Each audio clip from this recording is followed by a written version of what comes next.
Welcome to the penultimate official episode of the Animation Industry Podcast. My name is Terry, and last week in episode 250, I shared that I was stepping down from producing this show every single week, which I have been doing for almost 6 years now, and this is the second last episode I will be publishing officially. Thank you. I've received a lot of DMs from you guys. Thank you so much for all the heartfelt messages. Really appreciate it. It means a lot to me. And next episode is going to be the last official episode that I'll be publishing of this podcast, so look out for that. This chat is with Ole Tillmann, a German indie video game art director at Slowbros Studio. You might have seen the game Harold Halibut making a splash all over social media today because the game just came out today, but also for its super interesting art style. Basically everything in the game, all the characters, assets, backgrounds, etc., were meticulously handcrafted in stop motion style, and then everything was 3D scanned and animated and composited in CG in the video game. In our chat, Ola goes through the entire process of how they created this super unique style you don't see very often, as well as the ins and outs of developing the video game over 10 years, including finding funding, a publisher, other artists, etc., etc., etc. So, without further ado, let's jump in. Hello, Ola. How are you doing? Hi, I'm good. Good. I'm really interested to chat with you because you've worked on a game that came up on my radar that is also very interesting to me, Harold Halibut, which I don't know too much about it, but it instantly caught my eye because to a layperson, it looks like the entire world and all the characters and everything is made in stop motion, but it's actually everything in the video game is hand built and then 3D scanned and then 3D animated. So I can't think of another game. There have been a few stop motion games over the years that have been kind of famous for what they've done, but I can't think of another game that has taken what you've done to the level that you've done it. So yeah, I'm really excited to chat and learn all about it. So maybe for those listening, can you give like a little overview of what the video game is about?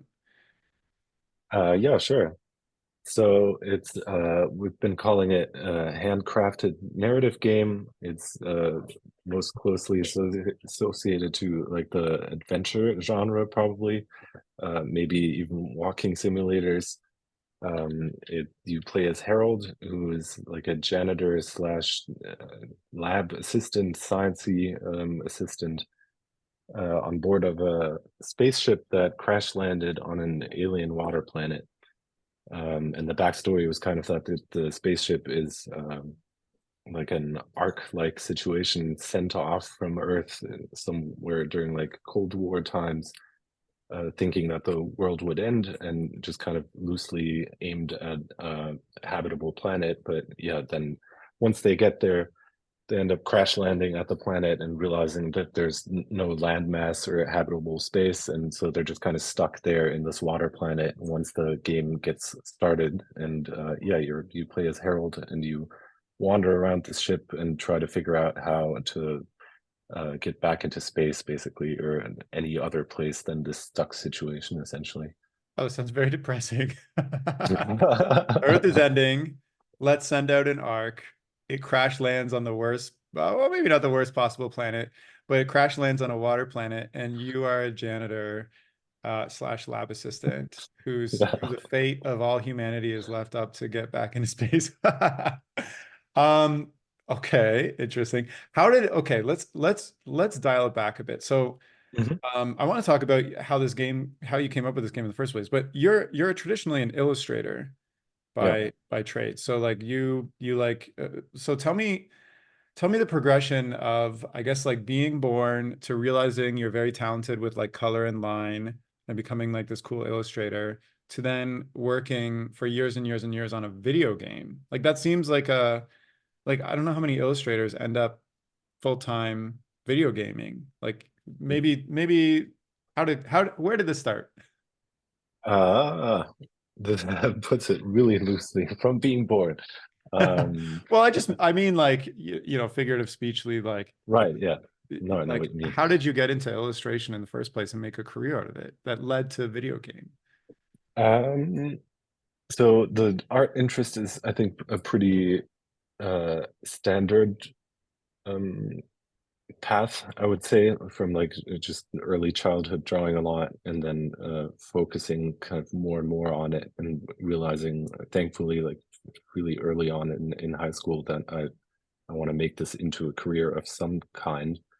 The illustration part came a little later because, yeah, my biggest focus from the get-go was drawing. Like it's in terms of career path from birth on.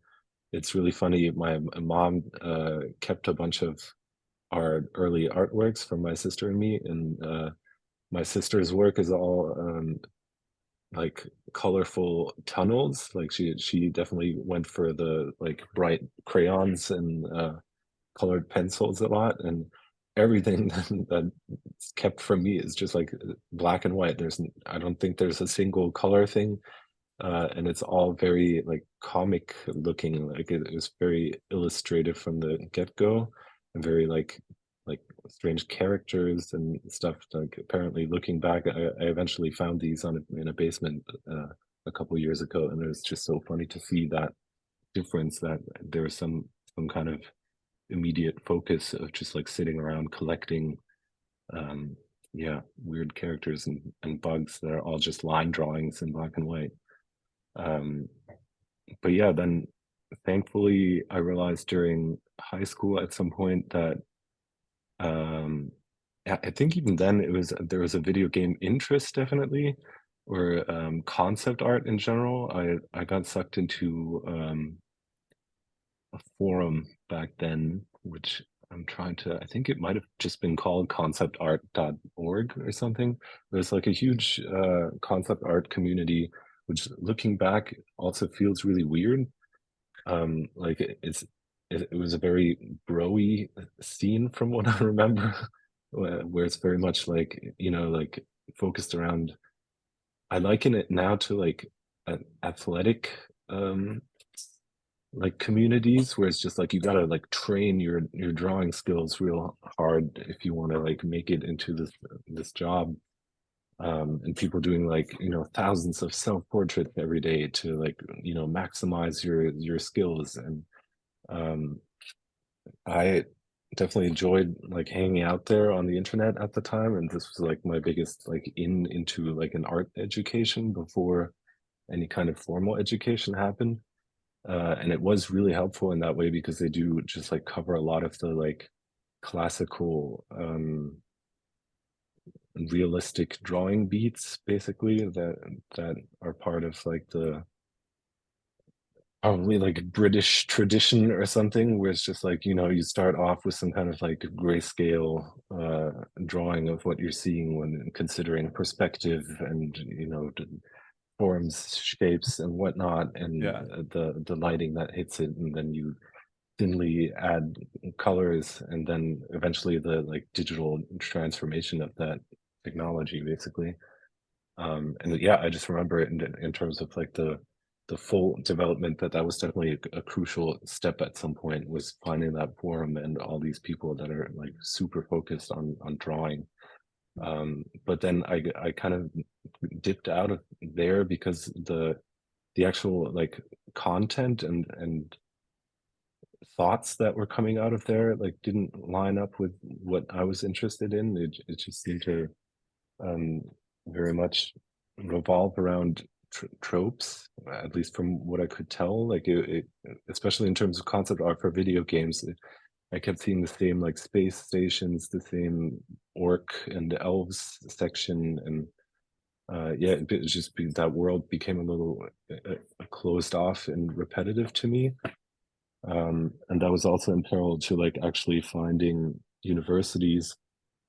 Um, and yeah, I was lucky in being able to go to the United States. So I'm based in Germany, and I grew up in Germany, but then I got accepted to an American university out of high school, and ended up going there for the entire like bachelor degree for illustration, which came about because in Germany there's definitely illustrators, but there's not as much of like an illustration tradition as there is, for example, in the States. And it's most closely associated with animation here as well. But again, that's by now there's more like private schools and like specialized classes that teach this. But at the time, I'm wondering now, 15 years ago or whatever, Yeah. yeah, it wasn't as much of a topic, and you really had to go search for it. Okay. Um, Interesting. So from a young age, you already like were hyper focused on drawing to the point where like you were joining online communities and like, you know, training yourself. Then you went and studied seriously. And then when you entered the real world, you know, how did you end up getting your first work as an illustrator? You know, like you have all these skills. Because like, you know, I've seen your work and there's a very clear style that you've developed as well. Like it's kind of I don't know, like it reminds me of like magazine illustrations and like online things. Like, how did you start to market yourself to get work as an illustrator? uh, Terribly so, I would say. I had a lot of trouble doing that in the beginning. Um, I again, like the game thing was always kind of a back and forth aspect of this because I Hmm. interned at Disney while I was at school still, Oh wow. and that helped me a lot to like gain a perspective on the like large scale game production, basically. So you interned And in their games in their game studio or as an illustrator? yeah, at the that was just I think that was like around 2010, Okay. and it was right around the time they were like buying up Marvel and like expanding to that like insane degree that we know they I think Pixar was already part of the company. And I just remember sitting through like a multiple day introduction video thing of like welcome to the family. Here's we just bought up Pixar and Marvel and all these other companies, and we're going to be the one and only place for entertainment for the future from here on out. Wow, the hive Um, mind. yeah, definitely. It was kind of intimidating in that respect. Um, and they had, I don't know what it is now, but yeah, there was something about like Epic Mickey or something like this, like a bigger Disney game title that was just like from Disney, the company, and not just some like licensing or Hmm. other like add-on thing. And then yeah, there was one, the I can't remember what it's called, but they just essentially had an entire gigantic building that was just making games, but like online. Like I was working on like a massive online role-playing thing for children, which added to the um, intimidation basically because the entire time I was there is super informative and like everybody was there was like really talented and helpful and generally enthusiastic, but at the same time yeah, I kept like having trouble with like what we were actually working on because it is just like a subscription model, and this is 2010, so even before all the this became a lot more normal. This was still basically just World of Warcraft for children, and we're gonna try to get them as addicted as possible, basically, Well, um, to keep their parents like paying for that.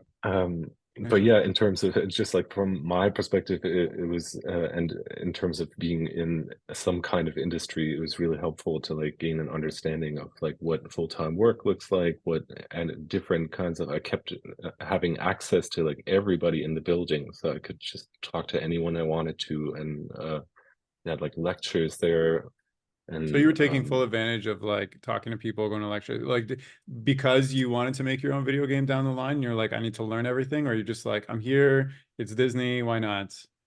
um, because no, because the game thing wasn't a kind of.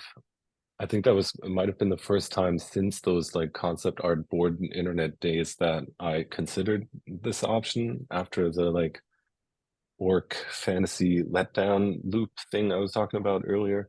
Yeah. Um, and I just wanted to like dip my toes in and see what actually happens there, like beyond my preconceptions. And also because university was really helpful and at the same time not helpful in that it like opened my mind and perspective to such a huge degree that after school I definitely ended up being like kind of more confused than before because especially from that like concept art perspective, it was very focused. And as I said, it was kind of like an athletic regiment, whereas like, you know, like all we're going to be doing is this concept art thing. Yeah. And after university, it was a lot more like, okay, like really what I'm interested in is one is drawing and then like visualizing ideas is like the illustration thing was definitely some like spot on for me was just to like sit around and look at texts or you know like ideas in general of other people and then try to like translate them into a visual thing Okay. um, was really intriguing to me. And so I was trying to get the most out of that internship at Disney in terms of like enriching my perspective to see like if I can develop any kind of like better focus on something specific and how to like make money off of this like vague interest. Totally. I mean, well, it definitely worked. So at what point did you, you've talked a lot about video games and being interested in video games and also like, the illustration aspect. At what point did you get Mhm. together with your friends and say like, let's take this seriously and make something together to that's gonna Yeah, a last couple years later. a couple of years later. So like how does that conversation happen? Like, you're an illustrator by trade. You have one internship at Disney seeing video games being made, and you're like, you know what? Mhm. I feel confident to go forward and make a crazy technology advanced pushing the boundaries video game in the next couple of years. Like how did you get into it? Really randomly and like not like purposefully at all, I would say. Because yeah, I left the internship and then I did some more work with the people around Disney, like while I was still in school. I also did some internships like in ad work, advertising, and a couple of other like more normal like career potential career paths. But it was all kind of frustrating ultimately because as like it's often the case with finding money in creative things it's so diametrically opposed. I feel that like Yeah. you know like as soon as you introduce money to the creative processes it always there's always awkward elements to that. So I just kept I feel like even retrospectively that I just kept getting kind of more confused um and then the immigration thing in the US was also really like pulling me down because it's really hard to stick around there. It's bound to full-time work and then like getting visas there. And it's also bound to like just having a lot of money. Like I didn't realize it at the time, but like the situation in Germany as like a quote unquote welfare state or, you know, like from an American perspective, like socialist setup or whatever, it's way more comfortable in as an artist than it is in the States because the States is so much more like cutthroat and so many of my friends, especially at that time, were like you know without insurance, for example, they just like wouldn't be insured and would just be you know kind of praying that they wouldn't have a bike accident or whatever because then you know you're fucked and I don't Yeah. know. Um, Yeah, the that's a interesting point I never really have talked about on this podcast is like I live in Canada where it's not as this it's not the same as Germany, but we have free healthcare, etc. But yeah. like never crossed my mind once, like, what am I going to do if I injure myself? Or like, do I have to have savings for that? But like in the States, if you want to be an artist and like have your own career and like I feel like every artist goes through the starving artist period, but like if something Mhm. happens to you during that, like your dreams are crushed basically. Like what the heck? Yeah, to me, it's just very apparent because lived in both places, and it was, especially looking back, it's super palpable. It's that just like the States. I think there's also a lot of like positive stuff to that. It just like really puts people like on their asses and like Yeah. has a whole new like energy level to it. Um, but yeah, coming back home was a huge revelation in that sense because it was so much like, oh wow, all that stuff is taken care of, and I can be a lot more relaxed about what to consider here. And yeah, so in terms of actual steps between that internship at Disney and the game I ended up working on was just a lot of like editorial illustration and just small random jobs I could find in illustration to keep me above water and pay my rent, and still also kind of course like seeking out some type of more stable career. Yeah. But yeah, that's what I meant in terms of being confused earlier, is that just yeah, I wasn't really feeling like I was getting on some type of like um, railroad towards a career of any kind at the time.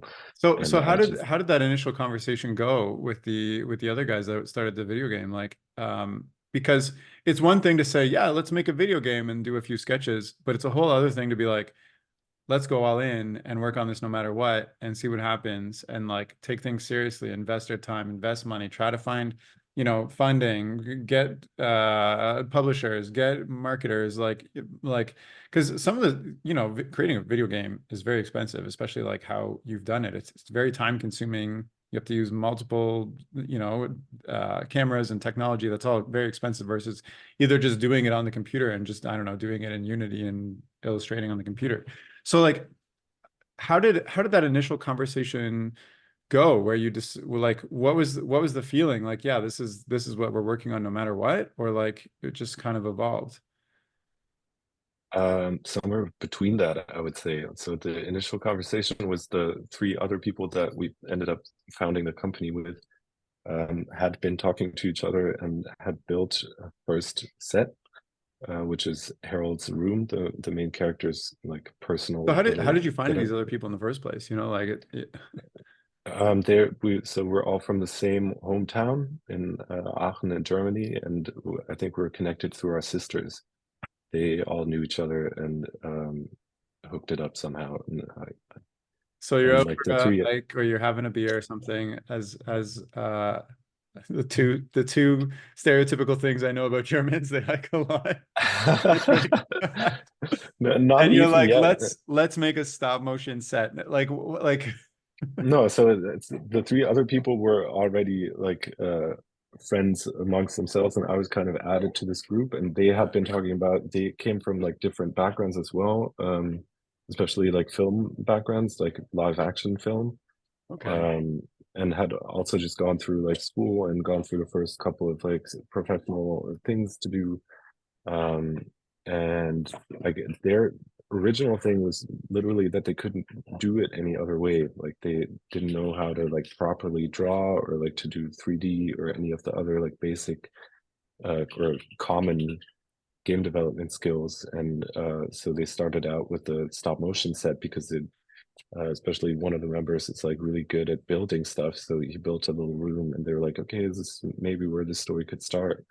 And they contacted me just for like a character sketch initially because they knew that through our sisters that I was vaguely in this field of like, yeah, idea visualization or even concept art.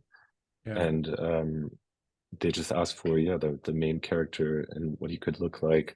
And at that point, though, all the ideas were still like fairly vague. It was, I think the underwater element was there, that it would be some kind of like 20,000 miles under the sea setup. And yeah, some like sensitive janitor guy lives in the setup and interacts with other people. And I think that's as far as we'd gotten. This sounds crazy to me. Like it doesn't sound like there was like a distinct plan, I guess, where a couple of guys were like, one of us coder, one has art, one has like animation, No, and like we're gonna merge our skills to create a video game. It was more like no, we it don't was know what very we're much doing. the We don't know what it's opposite. gonna be. Let's start with stop motion, which seems like the most like hardest way to accomplish anything. And we know Yeah. this guy, he knows how to illustrate, so let's get him to draw something. Yeah, Um, one more overlap was the animation, I think, because I'd also been doing animation work and I've always been mm, interested in animation. And so there's something in the film and animation overlap, but yeah. otherwise, you're right. It was the biggest thing in the beginning was definitely that it was not a business plan of any kind I at mean, that's all. fine. Like you can have fun and make a video game, I guess. Well, I guess. I mean, like I do stuff for fun too. Yeah. It's just like it's so funny to me, like seeing the finished product and like how many millions of views it has and like trailers and like all the articles written about it and like seeing the gameplay and how professional it looks and like the attention to detail and like the cool merging of different worlds. And it's like, yeah, it was just this like when you first got the commission to make this character, were you like, oh, these guys are serious? Or like, hey, whatever, I'll give them a random character design, like see what happens. More the latter, and not as much whatever. It was kind of they sent me like a tiny video, like a mock-up of they had set up like a properly lit because this is all from the like film background. They had made a really nice like picture of that bedroom they had built, Yeah. and then like After Effects in like some like watery bubbles through the bullseye windows of the room, and they had put a little like rust on the walls, and there was like somebody played a little, not a recorder. What's the is it a harmon?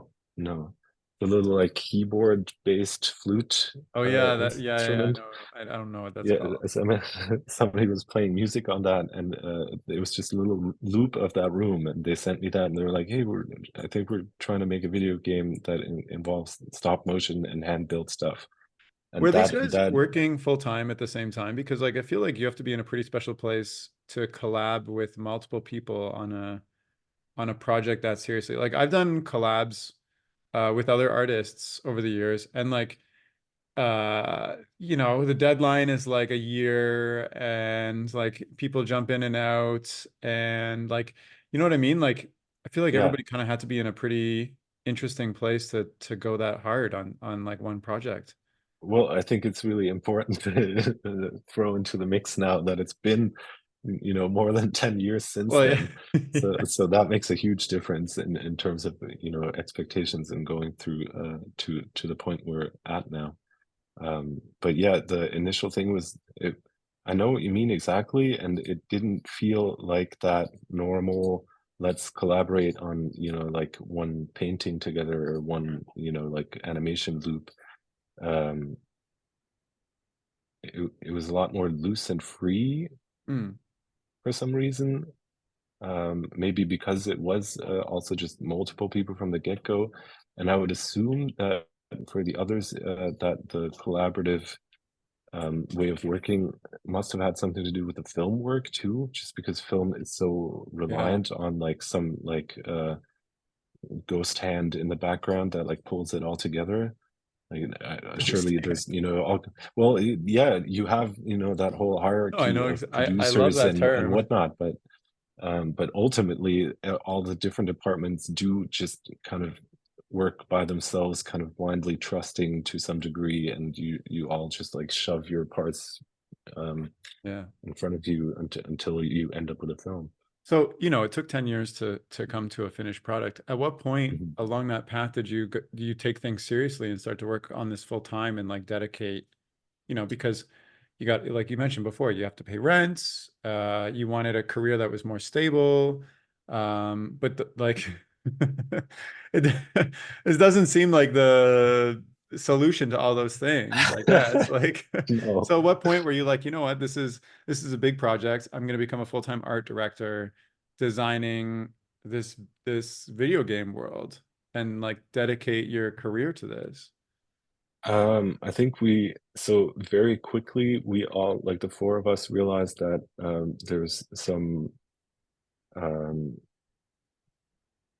like very unique, like kindred spirit between us. Like Yeah. all the initially it was just like a Zoom, not a Zoom, but maybe a Skype call about that character sketch. But then I guess the next step for me into the project was they tried to make like an actual physical model out of the sketch, Hmm. and couldn't figure it out. And so they asked me kind of back for another round to actually sculpt the sketch that I sent them. And when I did that, we just got really sucked into like world building in general, and just sat around together for a while, like fantasizing about where else this might go. And that was Interesting. so like motivating that it was clear that this is gonna go somewhere, like not necessarily to a finished game, but like the let alone this like work group was so much fun that we would have to figure out something to do together. Yeah. Um, So you're and then living your I'd life say, and you stumble upon like a magic grove where like you dive in and it feels really great and like you're inspired and you're very cohesive and you're mixing around ideas. That sounds fantastic. I mean, I yeah, it's something like I experienced this with one of my good friends, Chance, after my first business university, and we he was like into photography and film, and so was I, and we would just like meet all the time and like do photo shoots and come up with film ideas and film short films and like get actors in and just like all on our own. It was fantastic. And then I moved away to the city to pursue business. But no. I've been kind of like searching for that like place again with like where I am at now. It's very hard to find like other people that you mesh so completely with like creatively and like ideas and whatnot. But so that sounds fantastic. Of course, why would you give that up? Like, yeah, like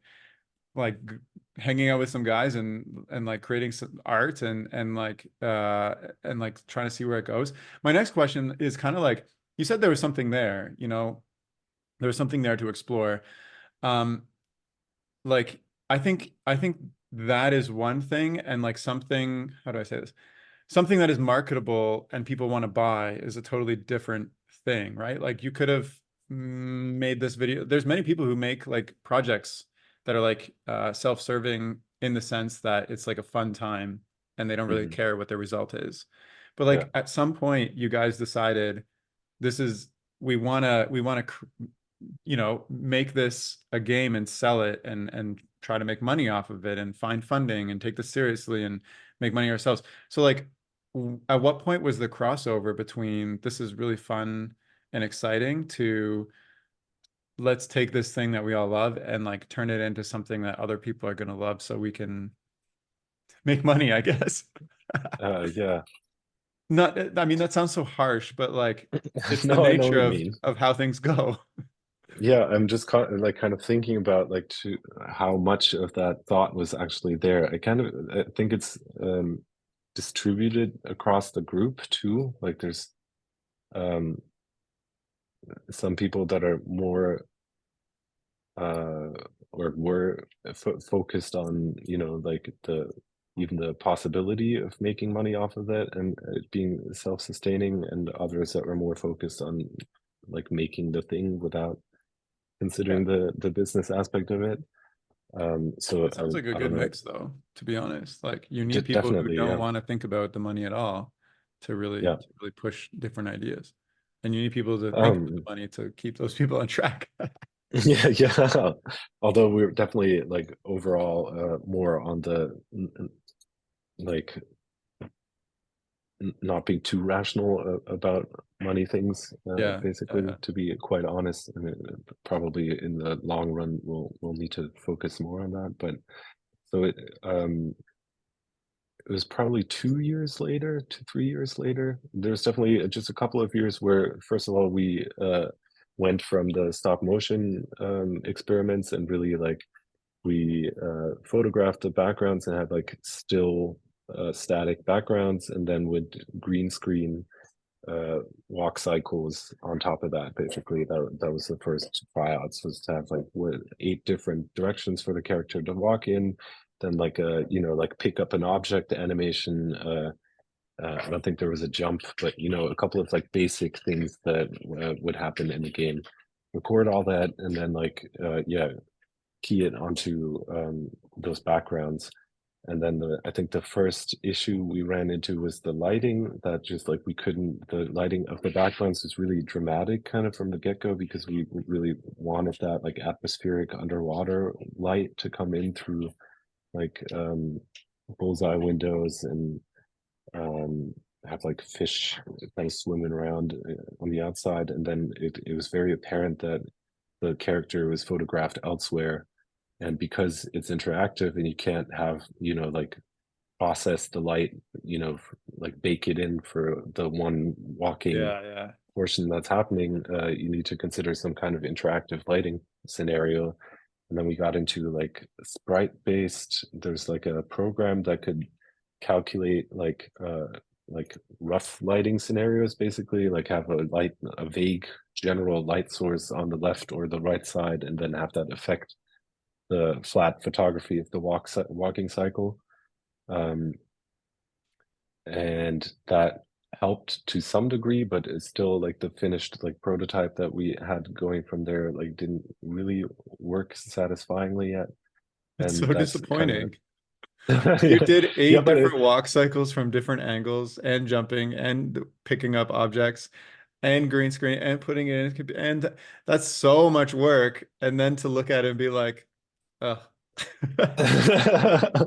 well, it wasn't quite but it was definitely like a well, damn, like I it's mean, I know somehow exactly the what you balance mean. isn't like it's not Yeah. one thing is like way higher up there in terms of quality than the Yeah. other It's thing, and especially the game consideration was just the biggest factor we were focused on. I think is like this can look as nice as whatever, but if it ends up not feeling right when once you play it, then yeah. it doesn't really make sense to pursue. Right, it's because you want the player to like have an immersive experience and like it's very when like already in my mind I know exactly what you're talking about where two things are lighted differently and composited together and it just looks like it looks like flat and you're taken out of the experience because it doesn't feel real anymore.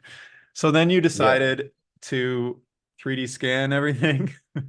yeah, then we decided to 3D scan everything, and all that to say, just in terms of like the timeline. And so that was like 2 3 years of us doing this at night and Three kind of doing years. like jobs on the yeah, I would say so. Like this included like developing the story to like a major Yeah. degree and coming up with a bunch of characters, getting a sense for like what this would be like as a business, and like figuring out where to get money for this, and a whole bunch of stuff happened during this time. But I think we like officially founded the company in 2015, um, and right had gone through a bunch of like basic company setup and like project setup thoughts at that point. And also 3 years, so this is the continual thing throughout the whole process, is 3 years of working on this like as a side thing that we did at night Yeah. and in between like our actual other jobs where everybody was doing part-time work and freelance gigs Did you at the ever same feel or even tempted? going to school. Yeah. Were you ever approached or felt tempted to take a full-time job and just be like, I like this is much more stable for me. I don't have time anymore to work on this side project. Like, did you ever have that point in your mind? Absolutely in my mind, but I literally couldn't figure it out. Like I've sent out so many awkward applications to so many different Awkward places, and it was awkward applications. Hey. yeah, because to this day, like it's really funny now. I learn a little more about it because we get the applications from other people, and like And you're now I like, oh, know this a is so lot more. awkward. Like yeah, or like Not now I hiring know this like awkward guy. what I'm looking for from like a hiring perspective, kind of, and like there's so many rules out there for like here's your first like official application. What should you consider, and like beyond like everything, being spelled correctly and you Yeah. being, like presentable or whatever, there's so many like weird corporate like rules that are like you should definitely be saying this in your first two sentences. And that's I appreciate the even the awkward applications so much more now that I'm like in the hiring end of this than anyone that's like, good day to you, sir. Oh yeah. I very much would like to inquire about and so forth. I don't Yeah. know, I mean, the like I've formulaic applications. it's a sidetrack, but like, yeah, in my business days, I went through tons of applications, and like I was always just looking for a real person, a real person who sounded Yeah, legit and excited and could, I could trust to do the work. And like, because people are applying to 1,500 jobs and big companies want that corporate speak, it just yeah, like it just falls so flat, and you end up reading these resumes and being like, I don't know. But then somebody's like, Yeah. hey, I'm just a guy living down this street, and I really am, I've done a couple things, and I'm cute, and I don't know. You're like, great, cute thing, Yeah. let's hire you. Yes, it's true. So yeah, I think I definitely considered it and was looking for like, especially just like money to like Yeah, pay, not even for like, like uh disposable income money, but just like to fucking cover rent and all yeah. the like basic life things. And that it makes a lot more sense to have, or at least from that perspective, to have some like more stable income than just especially that's another thing. Just to sidetrack for a second, the I was in freelance illustration.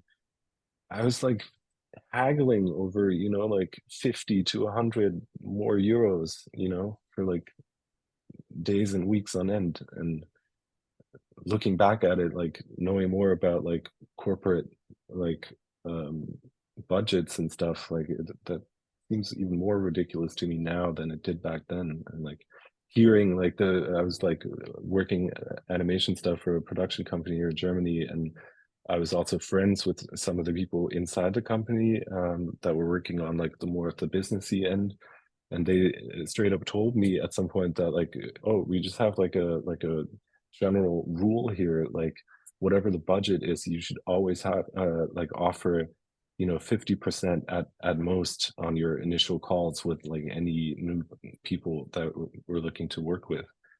um which, some people find that reasonable. Like to me, it's bullshit. I don't know, Right. So I hate that mentality. if they have a budget of $1,000, they say they only have $500, Yeah, and then they take always, home the. if not less. Oh yeah. I mean, it's. I mean, that's a whole other topic.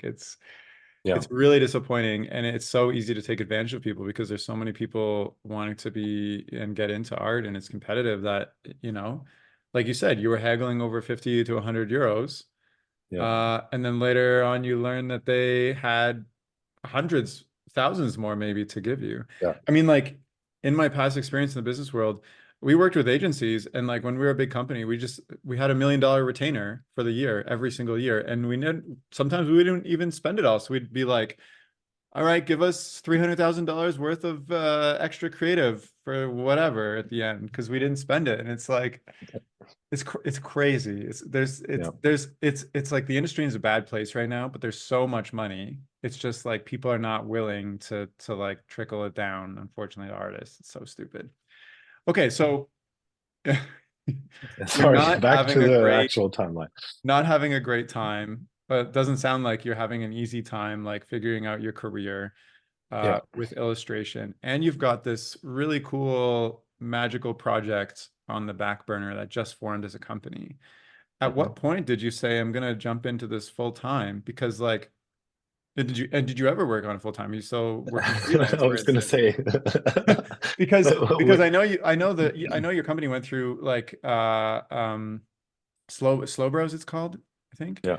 It went through multiple rounds of funding, and you went for government funding and independent funding, et cetera, et cetera. Like uh and you've also hired multiple people throughout the years to work on this game, and et cetera. Like, I have so many questions, I guess.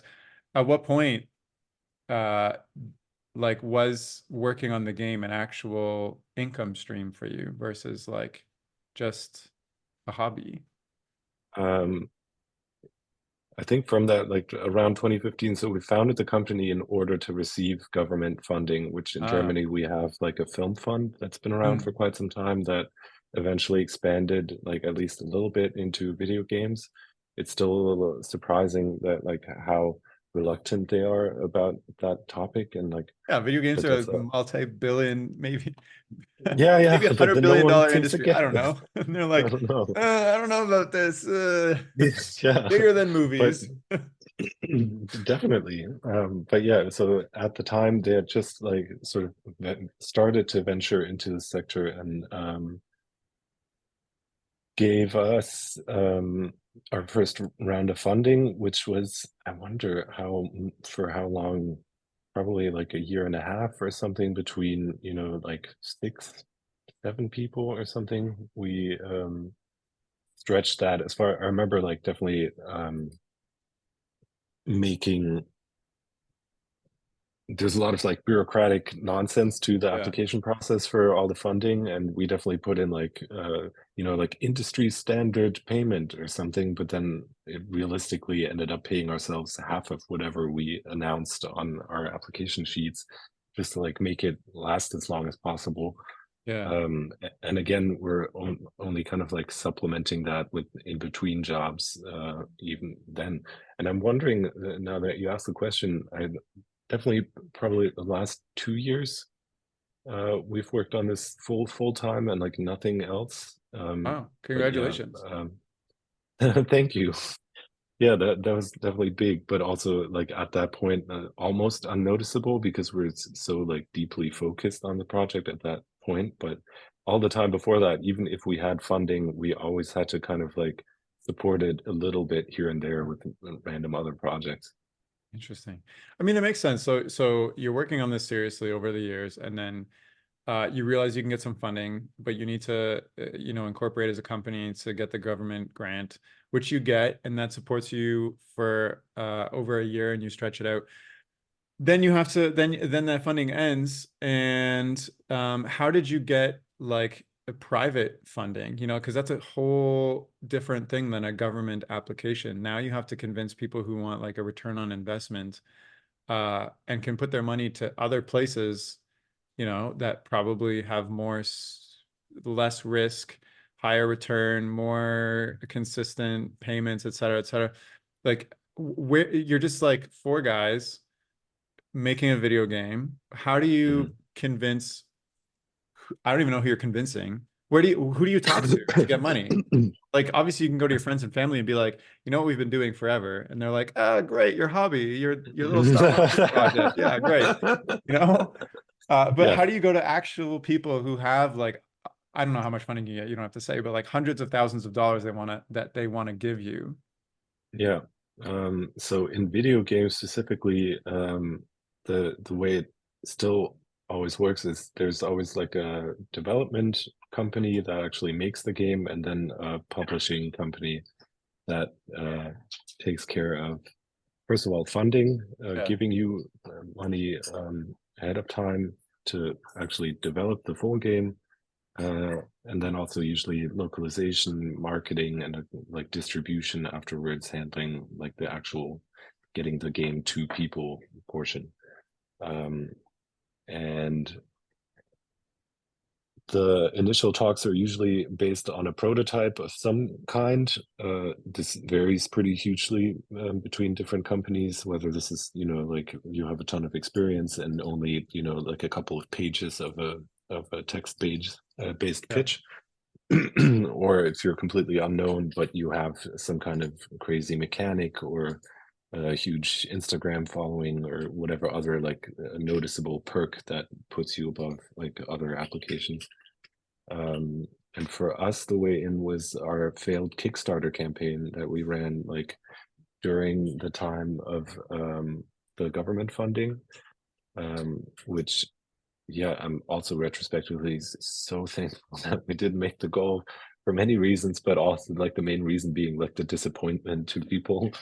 Like even at the time, Kickstarter campaigns were already kind of like critical in terms of people watching them and going, well, they're telling us the game's going to be done in 2 years, but we all know that this may take 5 or whatever, however many more years, and that totally rang true. Like it would have taken us many years beyond the So you Kickstarter were just campaign. like, we need money. We're not considering the actual timeline. We just need money. And your Kickstarter failed. Yeah, no, we definitely, it took us some time to like a couple of years to realistically like figure out the time schedule. Like Hmm. there was like a whole bunch of years in between where it's just like, well, it's probably done, maybe next year, maybe the year after that. We can't quite tell yet. But like at the same time, we did have like a very concrete idea of the scope, but just like not enough experience professionally to like really suss it out. I don't know. Yeah. That's really like where all the producers and project management people come in as like a um, like a really important part of creative work of a certain scope, at least, where you just really need these people to like sit down with you and kind of put ropes around the idea you have, however concrete it may feel like uh, Yeah, it it makes sense. it is. So back on the developer thread, so like, yeah, that makes sense. A developer, may fund the development of the game and then help you with promotion, et cetera, et cetera. Hmm. And to get a deal with a developer, you either have to have experience already, proven yourself in the video game field, and you have a new idea and you just need funding and to get it made. And they're like, yeah, we trust you. You made these other AAA games or whatever. Yeah. Or you already have like some perk. You have 1 million followers on Instagram, so you already have a market. You have a really cool idea that hasn't been done before, and it's very interesting, Mhm. and it could be the first of its kind. Um, or you have a prototype that you've already spent hours and hours and hours making to prove. So where do you even get this conversation? Do you just go to developer websites and go, "Hello, my name is Ola, and I have a video game prototype that we are looking for funding for." Or do you have to go to conventions, or do you have to know the right people, or do you like how did you, how did that process happen? Yeah. So all of that, like it's conventions, it's the internet, it's writing. A lot of You did publishers everything. have like submit forms on their websites that are just, like if you have a game idea, send it here, but make sure it doesn't, it's not Super Mario Part 2 or whatever. Yeah. Um, and you can reach them that way, but ultimately it's really because there is even like what during our development arc, like it's just an ever expanding industry so far, and there's crazy amounts of competition, and so it tends to be extremely hard to reach out to publishers, at least for your first game. It's the same like the Um, application process. Like it's just an awkward little yeah, prototype exactly. You just email. Yeah, and you have to get to, the actual human that reviews what you're trying to Yeah, give right. to them. How And but many? yeah, so Oh, sorry, go yeah. ahead. Well, our leg up was that Kickstarter campaign because we did get like a lot of attention for it. Mm, We even though we were very incompetent to this day in at like social media stuff and like getting the word out basically. um Somehow the Kickstarter campaign, even just through Kickstarter, I think through their like system, it like uh ended up being sort of sent around. Oh, and we did at the time like really try to game like the press mm. system, like putting out press releases that are like, look at it's the we made handmade a game, and like that definitely like tracked with press people from the get-go. Was like, oh, this is unusual, let's like write about this at the time, like very nichey weird attempt that these people are doing out there in Germany. And that helped the Kickstarter campaign, and that even though it really like I think it failed at like a third of the support needed or something, but then afterwards we were actually just contacted by a couple of different Oh, wow. publishers that were interested in what we're doing, and then Oh, that's sort of that's super naturally interesting got conversation started. because like yeah, that's an interesting way to kind of cut through the clutter. I mean, it's unexpected. You can't really plan for that to happen, but like Mhm. having a Kickstarter and like doing press releases and trying to get as much attention to your Kickstarter and even though it failed, some of the right people happened to see it because of, the uniqueness of what you were doing and people writing articles and whatnot. That's super interesting, actually. Yeah. Um, so then you had multiple publishers. Wow. So then you had to, then you went, then they were competing for you guys. Yeah, Okay. to So then, some degree. yeah. So then that basically, like, is the rest history? Like that enabled you to finish the game, with your team No. and like, no, No, not at all. not at all. Fantastic. um yeah, so we ended up picking someone. So we had a bunch of like really interesting and like educational conversations during that time, especially in terms of scale. That's another big thing if you're out there trying to get, to make a game.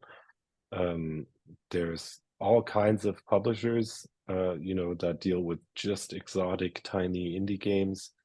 that are super niche and specialized, to, like really big indie still focused productions that, that retrospectively, like I would put our project into now, Hmm. um, just because it's really complex and covers like a huge budget over time and all that. But and then there's everything in between that. There's some that like sort of seeps into AAA production where like you've done a couple of those really big indie game things, and now you're, like looking to expand the budget and team of people. So you're contacting whatever, EA or some other enormous company, and then there's some collaborative possibilities there. But so we're after the Kickstarter campaign, we're talking to a bunch of different people all throughout that range, and ultimately decided to work with someone that seemed like a little more like on our level, as far as that was possible, just in terms of like let alone their team size and other titles they had put out. Mostly because there's like especially one really big one we talked to, and it was very quickly apparent that we would just be like a speck of dirt on their like, Yeah. like roadmap in Yeah. general. Like you never get And attention. they Like, yeah, yeah. yeah, and you would kind of, it would almost potentially feel like, customer support uh contacting, just for basic things in your co-working relationship. And so we found a company that was very like felt like it was on par with us. Um, and we worked with them for 2 years and got yeah, I think that was the first time most of us did full-time work on it for the most part. And we got a ton of work done during that time. Like a majority of the game was actually finished during this time. And I think the work relationship that was between end of 2017 and beginning of 2020, which is where we mutually decided to part ways. Um, Hmm. and yeah, unfortunately, we were contractually bound to not get into any further detail Of about that, course. Yeah, yeah, basically. yeah. But I mean, I'm super um, curious about not why you decided to part ways, but like what there's no point in asking yeah, contract stuff. yeah, Okay, so you're out of funding. You got a ton of stuff done, but it seems like now you're in a really good position where you have a like not just a prototype, but like almost a finished game where you yeah. can really, and then you get another round of funding with somebody new. Well, no, not yet, because it's 2020. It was just like around like that end of 2019, early Oh 2020, yeah. where it's kind of like Nobody knows what's going on with surprisingly the then, world. yeah, the publishing thing ended, our funding got pretty spontaneously cut off, and then COVID hit, and I was actually like I was living in Australia for a little bit as like a yeah, took some distance from the project for a minute. Moved to Australia with my partner for almost a year and like worked on the game still from there, and then Hmm. some other stuff in Australia again on like the more on like illustration as an individual. Um, but yeah, then it turned out that it was the beginning of 2020 and there's still more to do on the game than originally anticipated, and we were trying to find more funding, but especially now like all businesses got turned upside down, and it was generally really hard to like find any like a logical thread of things to get going basically. um, Plus, you would think that like having a mostly finished game would be helpful in like pitching this to other people to support you with it, but it was ultimately pretty counter constructive, or in the way of like progressing, because the way publishers work is they buy up risk. So Hmm. the whole thing is that they give you money, and um, the split that results from it. So they give you money before anything's done, and then you share the revenue once the game gets sold. And so conventionally, like at the time, the split a lot of times was still like 80 20 70 30 for like the sake of the publishers. Right. um but in between, I haven't had conversations currently because it dipped, the like general enthusiasm has dipped back down, but we really fought for like a 50-50 split. You mean revenue And share, 50-50 split? yeah. That's Mhm. insane. Yeah, Not the 50-50. It's insane they take 80-20. Like I mean, they're supplying the money, I guess, and they're taking that's on the the biggest risk. point. Yeah, But like I don't know, that's crazy. That's crazy. it No wonder is. people want to self-fund. Yeah, and Imagine spending 70 10 years 30. of your life working on something and then like, I don't know, it does like okay. And you see Mhm. like $1 million go to the publisher and you get like like Yeah, that's a really 200,000, common which is experience. like nothing over the 10 years you spent. Yeah. And so the biggest factor in it, as I know now, is the money and like giving away money, because like up to this day, like you try and find money somewhere and it's so expensive. It's so like tied to Yeah. insane amounts of just like ifs and buts. And Of course, it's so like that in every industry. yeah, and 70-30 was like really the normal thing. 50-50 was like more common for a minute there after we had like really fought it out. Like we fought over that contract for like a year or something before we signed it. It's, just because from the get-go it was kind of clear that like damn, like 70-30, that how are we going to make that work for like anyone? Yeah. Um, and 50-50 seemed more fair in general. I feel like 50-50 is a good place to start off, and that's back to the, like haggling over the illustration money on the phone. Is that like uh 50-50 is so much more of like, yeah, you start in the middle and then like maybe one side finds arguments for why they need more, or the other person does, but starting off with 80-20 is in most cases like, okay, what's the justification? um but so yeah, we found ourselves in at the 2020 mark and we're looking for funding, and we're having a lot of trouble finding it because yeah, it was like, okay, so you're mostly done, so like what, we can't really put too much money in there because we can't justify that like insane split anymore, and that's Right. why like this is out of our like general like business consideration overall. It's out of For a lot our of people it's just scammy business model to take all your money. yeah, I don't I haven't worked in publishing, so I don't know if it's actually scammy, if there's real reasons for it and whatever. But yeah, it's definitely out of the range of, like the usual stuff, and for us to consider it at all. And so we had a lot of conversations with that, and it was still a lot of the like polishing was missing, and like to a degree that we're only able to appreciate from our perspective now that it's done. Hmm. But so at the time we had finished all the building, so all the handmade assets were done, and they were all scanned in and put into the game engine. There's mostly like at least basic lighting, sometimes even like finished lighting setups. All the voice acting was recorded and like put into place. A lot of the like major milestones had just been like reached and finished. But yeah, it was missing a lot of animation, um, and yeah, polishing, just like really going into each bit of the game and Yeah. reassembling everything.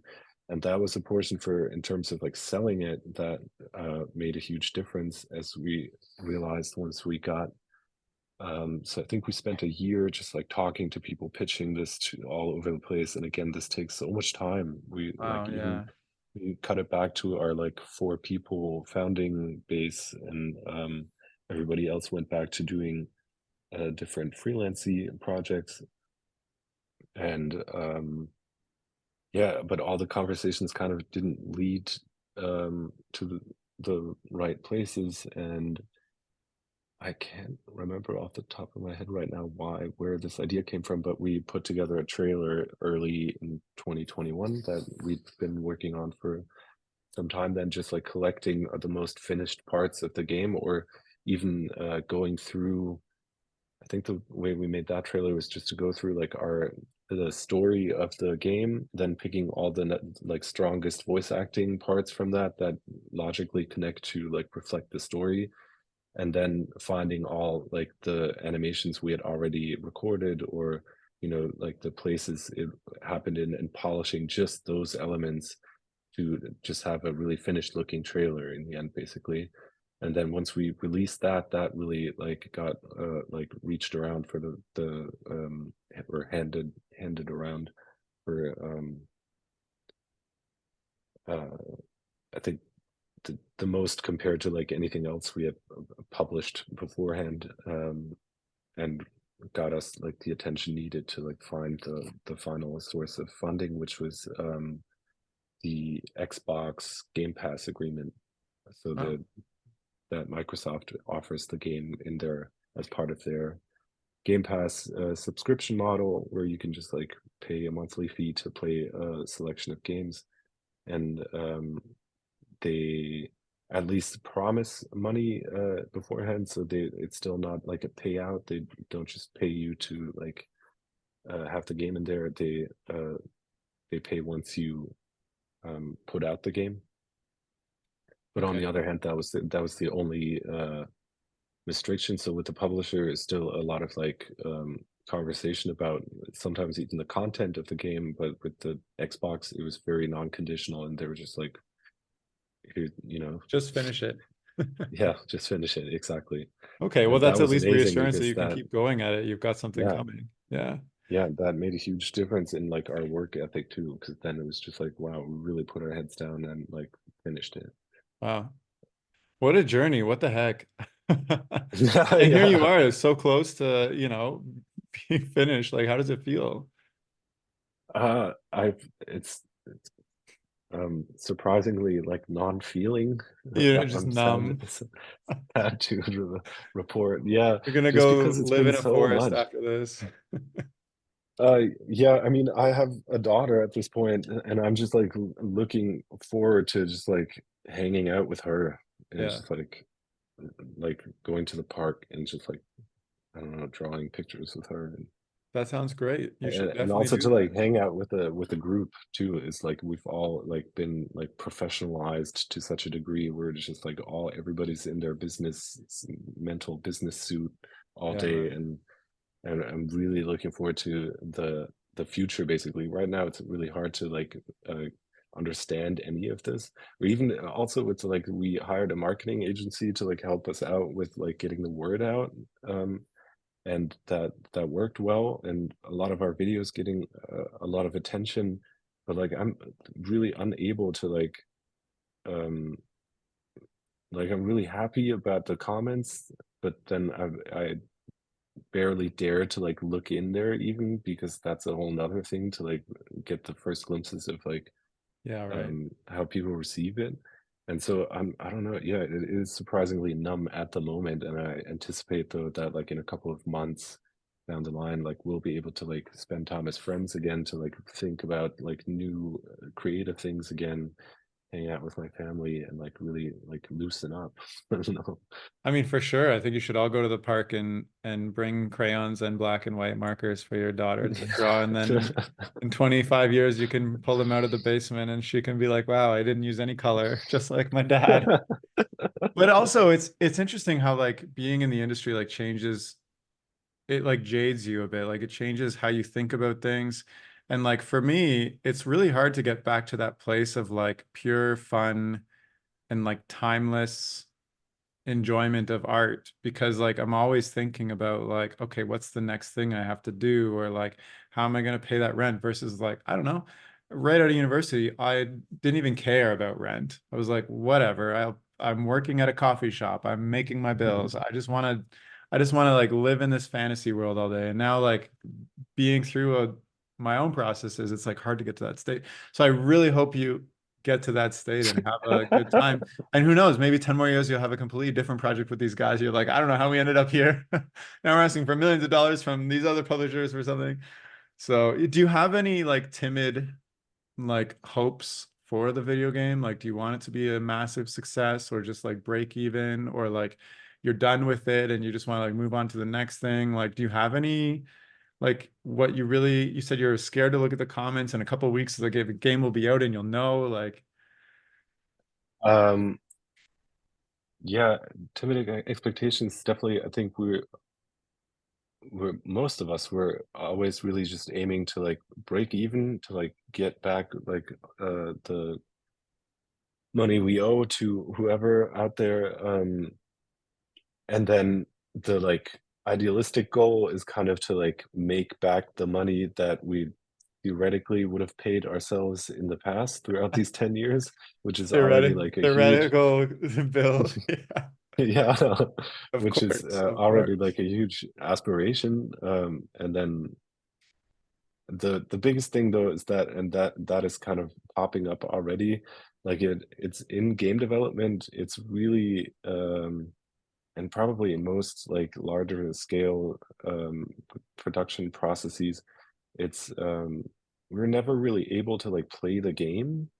And Right. some developers like put more focus on like being able to like play a very initial boxy version of whatever you're planning to do from the get-go, and then kind of build on that. But that's kind of a very specific and also a skillful thing to do. And considering that we weren't all too skillful in terms of game development in the very beginning, this is never the case for us. Like we always worked on it in like weird little abstract cut off bits here and there. And only like pretty recently we were able to like really start to play the game ourselves and see what it's actually like, what we've been building on, this whole time. And we just put out a demo a couple of weeks ago, or a month or something. And that was the first wave of like any kind of reception. And it's like that's been super helpful for like my mental state in terms of like the reception and everything, just because uh there's definitely both sides of just like, wow, I hate it. Like I can't deal with this. It's so slow. It's, like I don't like the main character or whatever.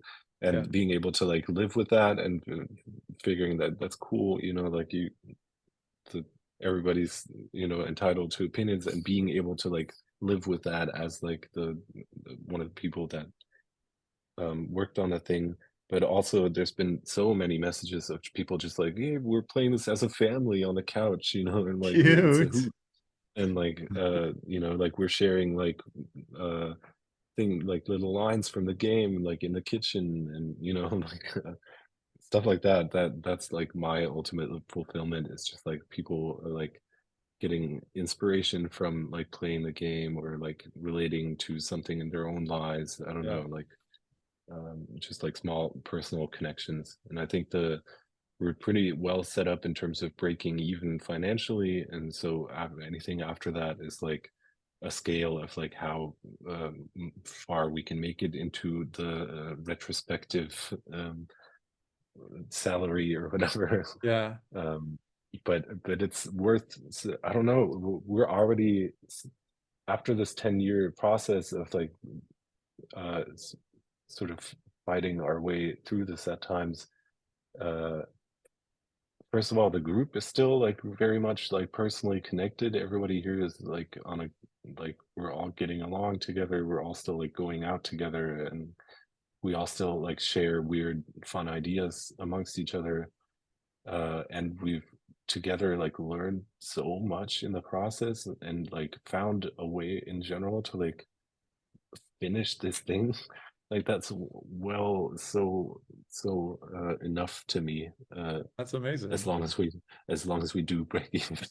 I guess that's the modest thing, is like I don't want to be in debt forever. Right. I mean, this sounds like like from a financial standpoint, like breaking even, hopefully there's some cherry on the top where you can make some money. From like an Yeah. emotional standpoint, you're still having fun with the original creators. Like it seems like you're in a good space.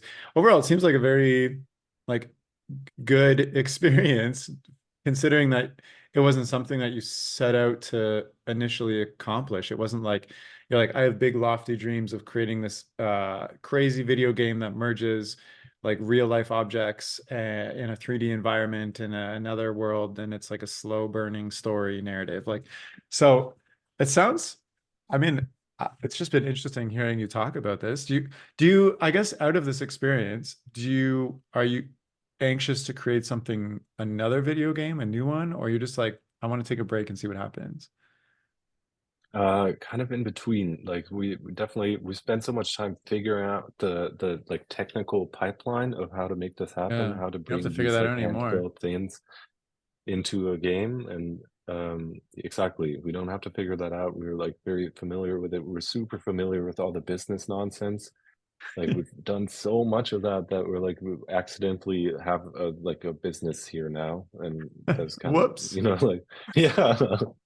That's like because, but it is that's such a I'm saying putting it that way because it is such a like balance in that way. It's like we really wanted to get this like keep not even like as you said like put have a lofty game fantasy of some kind, but just like to keep pursuing this like Yeah. intuitive thread between us and then like figure out the however to make that happen business wise from the other end. And now that we're here, like we can definitely say, okay, like we know enough about the business thing. We figured out how to do the model to game portion. Um, and I really want to make another video game on the one hand because I want to continue working with these people and like use all the things we've built up here and have a probably way more satisfying and like realistic thing to work with kind of just because yeah everything is way more plannable and everything. And at the same time it's been kind of weird to like as you said probably it connects to the like having lost some degree of like the naivete and brokenness from the past is like we've been full-time working not even in terms of like money but just like being in an office. Like eventually we went from like a couple of our bedrooms and like random spots in between university things that we could like use for little bits to like a separate tiny workshop in a tiny office somewhere to like now we've kind of arrived at like a proper workshop inside a proper office.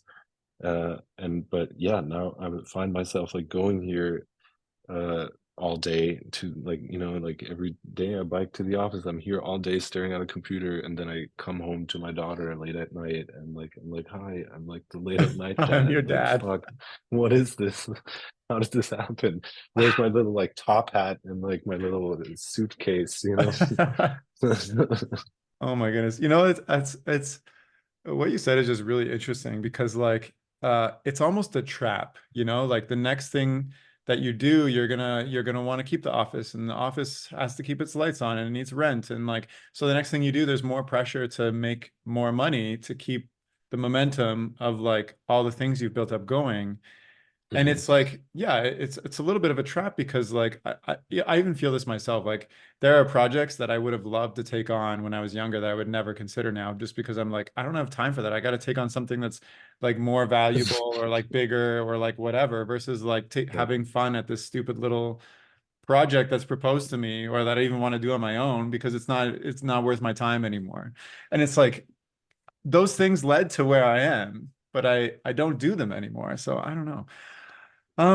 But like I think what you have with your friends is like super valuable, like you set out to basically do one of the most ambitious projects, which is create a technically, video game coding is like a lot of technical stuff, a lot of math, business, art, like it's all compiled into one thing, like talking to big publishers, getting a lot of online attention, like doing this thing that nobody else is doing style wise. So I think it's incredible. And like, yeah, if you can keep it going, momentum and ideas with these guys, whatever it is, you'll probably figure it out at the end of the day, which is really cool.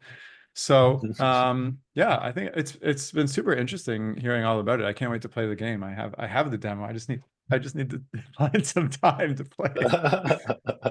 Yeah. But like your style, like it's like as a stop motion person at heart, like and working on video games as well, like instantly, like I shared it with my coworkers. I was like, look at this thing, it's crazy, blah blah. Instantly stood out to me. So I think there's something really special there. So is there anything else that you wanted to share, maybe as we're wrapping up here? um Thank you first of all it's so nice. um and yeah, wonder. Since it's 10 years, there's so much to theoretically talk about, and it feels a little dry just to talk about the animation industry portion of it Oh or no. something. I know we didn't talk at all about the art style and like the process and like all those other things. Unfortunately, I mean we could keep going, but I don't want to take up all your Yeah, time. yeah. Stay where you are. No, Um, I'm just trying to like figure out, especially if I was listening to this myself, like what else I might be curious about. Um,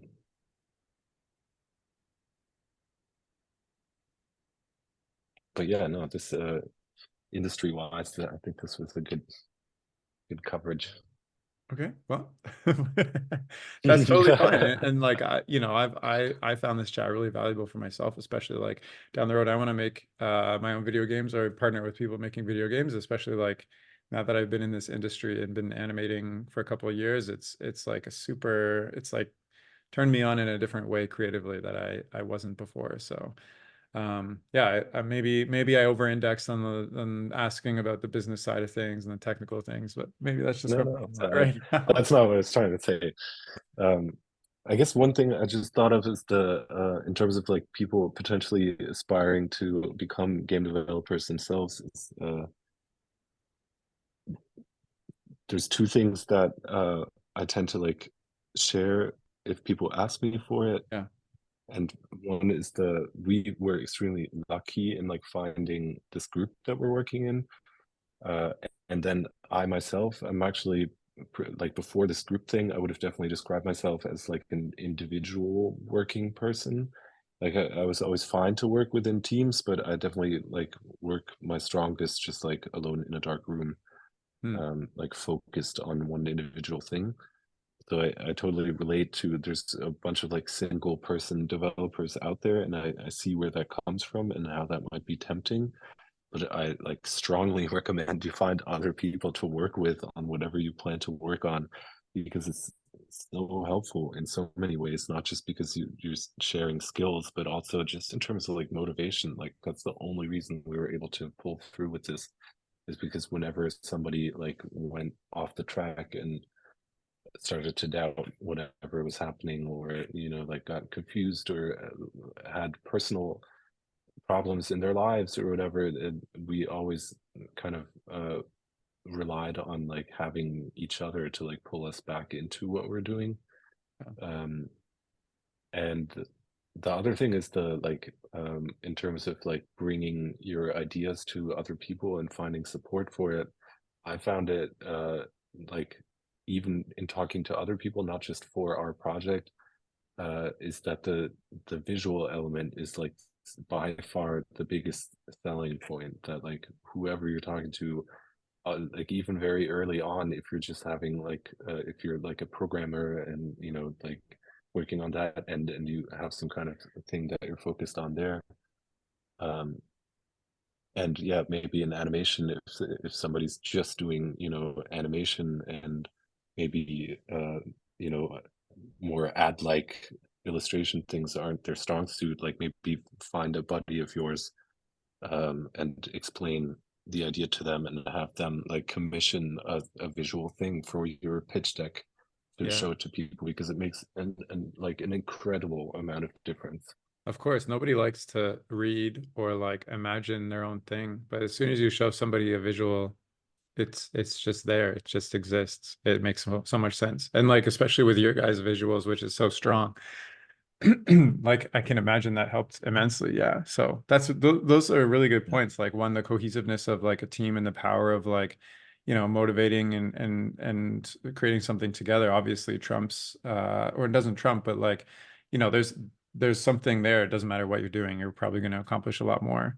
But also like the fact that you are a single person who you work well on your own probably means that you're like taking this seriously and like can put your head down and like accomplish something as part of that team. And then the visual aspect of like selling your idea, that totally makes sense. So yeah, those are really good 3 points to sum it up. Is there anything else that you wanted to share as we're wrapping up? No, I think that's it. All right, cool. Well, thank you so much, Ola, for coming on the chat. It's been really insightful for me. I'm really excited to play this game. I think what you're doing is really cool, and I'm very grateful you came on the chat. And so thank you very much for your time. Thank you. It was such a pleasure. Oh, thank you. And if you're listening and you would like to follow Ole, you can do so by checking out his Instagram, which is mouse, but there's a period before the last S in the second mouse, and his website, which is mouse, but it's spelled MOUSEMOU.SE. I'll of course include those links in the description of this chat to make it easy. And you can check out Harold Halibut on Steam. You can wishlist it, or this episode might even come out when it's already out. So maybe you could go take a look and buy it there. So thank you so much for listening, and that's all for now. Okay, bye.